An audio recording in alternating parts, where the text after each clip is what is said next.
साऱ्या जगाचा परी तू आम्हालेकरांची विठू माऊली.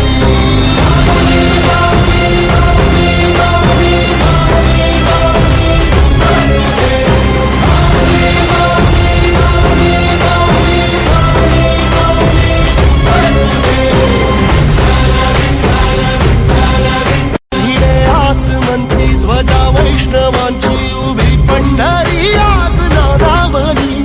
तुझे नाव ओठी तुझे रूप ध्यानी जीवाला तुझी आस गा लागली. जरी बाप साऱ्या जगाचा परी